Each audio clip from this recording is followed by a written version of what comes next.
Tara. Hi there, I'm Tara Jill over here at Loa Bar with this hat that I made. Just gonna talk about the process a little bit. So they start with vintage hats, and I actually just acquired 2 of them. So this one I think is from the Bosnian police force, the one in my hand. Uh-huh. And then sometimes I get them where they really need some repair inside. Like, see this one? Yeah. So that's how I'm hoping, like, by repairing them, I'm hoping to eventually be able to totally make a hat from scratch. What's the pendant on the front there? It says Surrey Police. Oh, British It was that. just $10 on eBay. Oh, okay. And yeah, so it's pretty So cool. that's the starting point. And then here's another one that I'm working on now. And the pendant says, This one, it just seems to have a symbol. okay. I'm not sure. Okay. So the fabric, whatever color is going to go on top, I use a lot of different types of Mod Podge. So I use fabric Mod Podge. Mm-hmm. Get this on there. And this is actually, I do it at home. Put it upside down. And then there's a certain liquor company that their bottles are perfect for putting it right there. Yeah, let me see. Yeah. So I actually put the bottles from 7th Grade Distillery because they're so heavy. If I put 2 of them in there, it really glues it down nice. And then the really fun part starts, which is I just grabbed a selection, deciding which sort of embellishment is going to go in the middle. So I've just been collecting jewelry, trinkets, and when I was the captain of a Mardi Gras crew, we made our own throws. So I'm just constantly on the lookout for things like this, or people will give me stuff. So I might, think, oh, this might be really nice in the middle. Mm-hmm. And then maybe we want it to go with something like this. And then the real other fun part happens. Sequin fabric is really nice, like to go around. This one you can see has the light blue. Mm-hmm. So I usually put the sequin fabric on that first. And these pom-poms are my very favorite. They have that little design on them. They're really hard to get.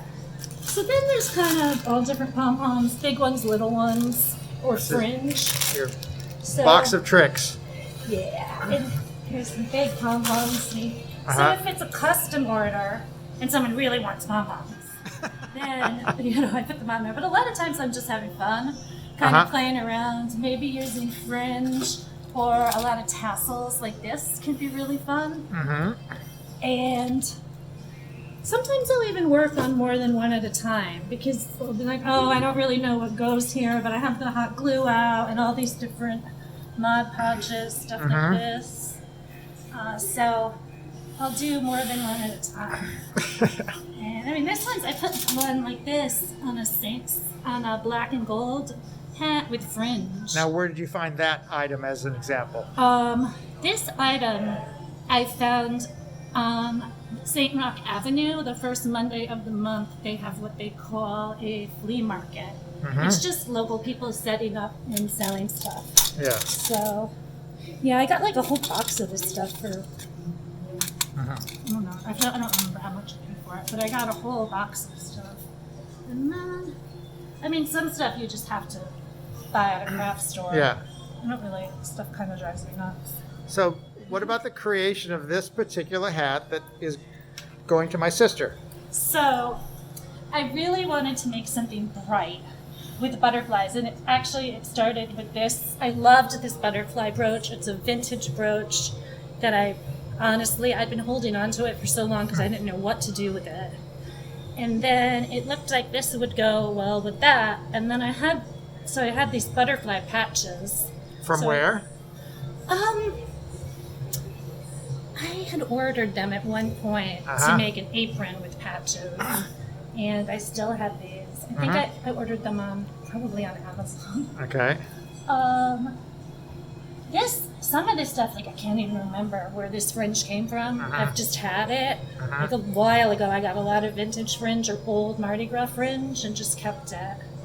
These were actual Mardi Gras beads, old glass ones. So I just kept building it, and then it just looked so bright and Tell me more about glass beads. Why are so glass and plastic? nowadays when you see a lot of Mardi Gras floats throwing beads, there are those plastic beads, but the glass beads used to be much more common. And sometimes you can even still get them at, per se, the Muses Parade. Right. I've received glass beads from them, but they're more expensive. And it's just not something that I think people wanted to keep throwing because they'll break on the ground. So if you do get glass beads, it's really special. And all the little flowers on the front there? Yeah, I had these, if you could see my house, it's like this, but times 20. And I have a dresser that I put things in. I have a bin of rhinestones that are organized by color, so that these little pink ones I really like. So they're all in the little case by color. So if I'm gluing really fast, because you burn your fingers doing that. But I just really was excited with the way all these butterflies and the brooch on the top, which got attached to this cross, and then this long piece, and then this flower. This is like a little, it's not fringe, this is, forget what it's called, but those are all attached, those flowers. It's like a long string of them. So then I thought the white flowers would set it off nice on the sides. Yeah, here we go. And meanwhile, underneath, on the underside, it's just an old hat. Yes, it's a nice vintage one, and it's one of the ones that has the strap, which I think is really important. I believe the one I'm wearing doesn't. So the strap, I think one of them has a strap right here. This guy, see the strap up here? So depending. If you try to buy, you can buy military hats on Amazon, just party hats or at Party Central, but they're not well made, and they don't actually have the strap that you can pull down.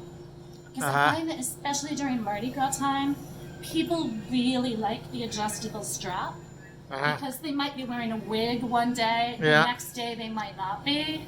It might be cold and they want to wear a little winter wool cap underneath to keep their head warm. So I like the strap a lot. Can you recall the provenance of this specific starting point hat? Where it came from? Yeah. Let's see. British? I cannot. Okay. That's a good suggestion, actually. I should start keeping track of that. This one I know I bought locally at a place that no longer seems to be open. And I got more than one. How many of these have you created in total so far in your career as a hat designer? About 30. 30? Wow, so it's about 30. Limited run. At least 30. I've done a few majorette hats too. Major what? Majorette hats, like the hats that marching band people wear. Oh, okay. And it actually started because I was doing a lot of headbands for Halloween.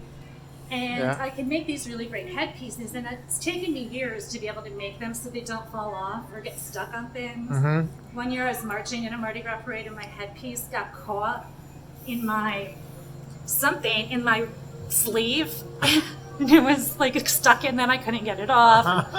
So I really tried to make things that will stay on your head and that can be worn comfortably.